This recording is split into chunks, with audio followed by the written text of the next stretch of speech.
Hi there, VC. It's Steve Whitty here again for another video of recent finds. I'm pretty much getting up to date now with where I am. So these finds are records that charity shops and record stores, most like bargain bin pound basements. Some I've paid a little bit more for. They're quite obvious. I'll point them out to you as I go along. I hope everybody has been well and I've had a good week. Unfortunately, I've had to shell out for a plumber for my leaky washing machine. 80 quid for 15 minutes work. Didn't I shed tears over that one?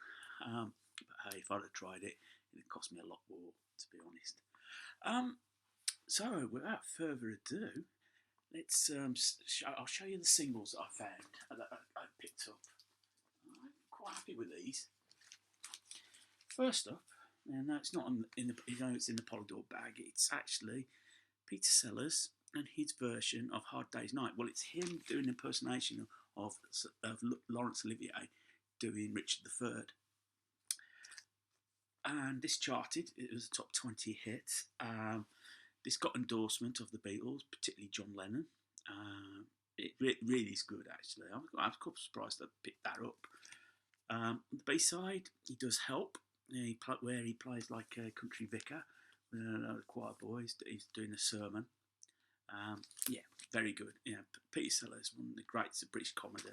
The Goons, modern British comedy starts with them. So it's worth checking out. They're always repeated. On BBC4 Extra. It's like a Sunday evening listen for me. No, Friday evening listen, sorry. I've got Sunday in my brain. Next up, Spencer Davis Group, Give Me Some Loving. One of their great singles. Steve Winwood Hammond playing and his vocals, really on top notch there. It's mono on the Fontana label. B-side is Blues in F. This is just a great single. I was pleased with it. I'm not sure if this was the last single before Steve Winwood left the band to form Traffic. One of the great Birmingham bands, the Spencer Davis Group. That's Steve Winwood and Muff Winwood were from King Standing, which is not too far away from me. It's about 5 miles away. So yeah, great record. Another record I'm pleased to find, singles pleased to find, is Supreme, Stop in the Name of Love, from 1965. I'm not sure if this was their first hit. Oh, no, it wasn't. Where Did Our Love Go? Then Baby Lovin'. So Stop in the Name of Love, B-side, I'm in Love Again, on the Tamla Motown label. Really pleased to find this. Really good condition. And then this one I was particularly pleased to find because it's still in its original London record sleeve. This is Johnny Tillotson, Poetry in Motion, the #1 single for him in 1960 or 1961. The reason I'm so pleased to find it, I remember my mum used to have a copy of this, and my mum and my dad had a copy of this record and used to play it a lot on the old dance sets. So it's one that's brought back a little bit of a few memories for me. I wasn't alive when it first came out, I'll have you know, but yeah. Singles, such tunes, particularly singles, can bring back memories of where you are. That's why I like actually collecting them.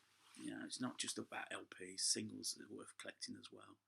So it's something to bear in mind. Yes, they do take up space, but if you just want an instant hit to nostalgia, they do the job. Moving on to the albums. This album I picked up for £1. This is the Beat Special Beat Service. It's the third album and their final album. At this point, chart success in the UK was starting to wane a little bit. I'm not sure about everywhere else. On 2 singles on the album, Jeanette, and my favourite beat song of them all, actually Save It for Later. And it's actually a good album.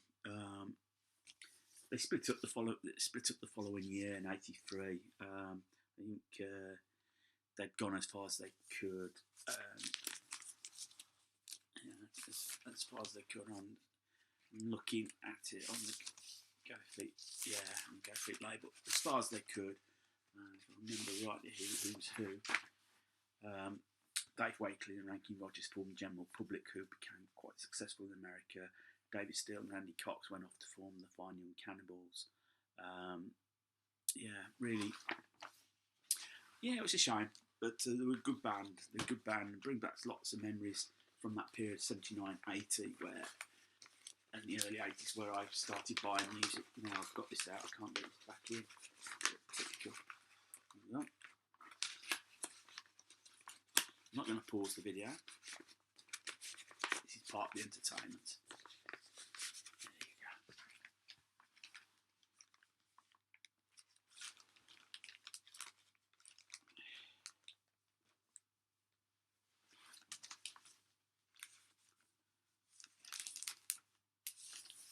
Don't worry, I won't be doing this on all the LPs.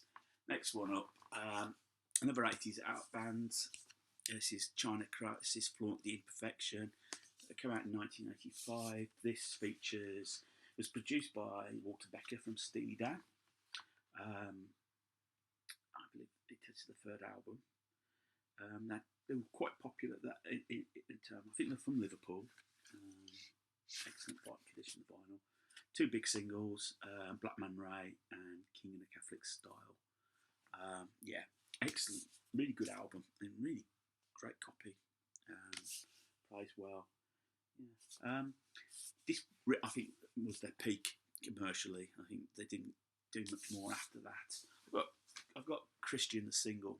I might see if I can dig out their other albums. There's worth exploring. This one I didn't pay £1 for. This one I did pay a little bit more. I got this from the Diskery in Birmingham. This is Cockney Rebels, the Psycho Mundo, and his second album that followed up to Human Menagerie. Excellent album. I think Steve Harley is underrated, and that's partly because I think in the 70s when he came out, he came across as a bit of a loudmouth, bit of a know-it-all. He was a music journalist. Previously before he tried to become a musician, so I think he knew how to play the game. On the album, Mr. Soft's the single. It was a hit single for them. I think it was their first hit single. Yeah. Also on the album, you've got Sling It and Tumbling Down, which was always the closing track on the concerts. I've mentioned on previous videos that on the live album, they finished with "Come Up and See Me, Make Me Smile," and they ended up the crowd then go back onto "Tumbling Down," where they sing the line, "Oh dear, what have you done to the blues?" It's a great album. Sadly, this was the last album with the original lineup. They basically weren't happy with the fact it was Steve Harley wrote all the stuff. It's very much his band, and a few of them members walked in and sort of confronted him and said, "Yeah, we want more input," and he basically said no, and they walked out. Only Stuart Elliott, the drummer, stayed, and then subsequently became Steve Harley and Cockney Rebel. Sadly, one of the members, Paul Jeffries, ended up being one of the poor passengers on the Lockerbie flight, which got blown up. Another album that cost me a little bit more. It was Armed Forces by Elvis Costello and the Attractions. This is an album I've walked past. I thought I'll buy it. Then someone else takes over, takes me away from it. So I just went in and just picked it up and just said, "I'm going to take this," without thinking. Great album. Oliver's Army, Accidents Will Happen, the hit singles.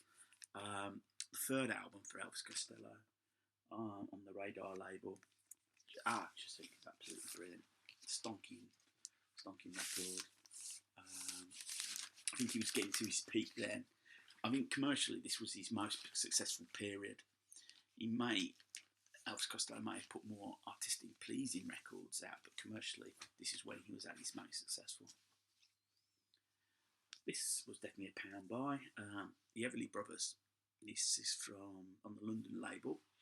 Came out in 1958. Part of the American series. On here you've got Bye Bye Love, Wake Up Little Susie, their versions of Keep a Knockin', Bebopalula, Rip It Up. It's a good rocking record. You know, doesn't last long, but it's brilliant. Absolutely well worth it. Some I never thought I'd ever, a band I'd never thought I'd find for £1. Little Feat, Waiting for Columbus, the double live album. Absolutely made up. I got this. No, okay, for £1, there are a few scratches, that I'll say, but oh man, this is just brilliant. Yeah, you got Feet Don't Fail Me Now, which closes the album. Dixie Chicken, Join the Band, Spanish Moon, Put Rocket in My Pocket. This is just brilliant. This is just brilliant. I was so happy to find this. I had no hesitation. The vinyl looked in good condition. I always check the vinyl just to make sure. Sometimes if it's too well scratched, I just won't pick it up. I just won't risk the needle, even though I could clean it. Another album that cost me a little bit more. This is Architecture and Morality by Orchestral Manoeuvres in the Dark. This is their, I believe that's third album. I'm not sure if it was the second or third album. This record, you have two choices, two covers. You have the yellow one or the light blue. This yellow one, I think this album represents the peak for Orchestral Manoeuvres in the Dark. On the album you've got Souvenir, the single, Joan of Arc. I think there was a bit of a Joan of Arc obsession going on, because you had Joan of Arc and then Joan of Arc Made of Lean, both were singles. Great sounding album, great drums on this. They did try and followed it with more experimental Dazzle Ships, which sort of failed, and then from there they went in a more popular vein.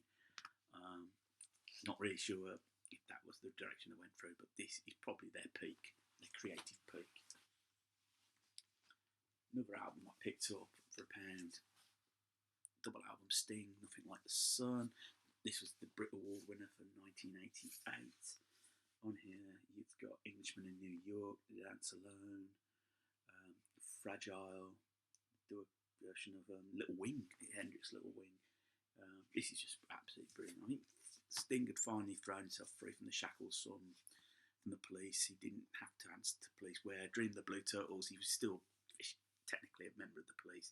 This was now him free of all restrictions he had. He could do what he wanted. I think this shows on the album. It's an album that's well worth picking up. I'd never listened to it before. I'd sort of gone from Dream to Blue Turtles to 10 Sumner's Tales. It's certainly worth picking up.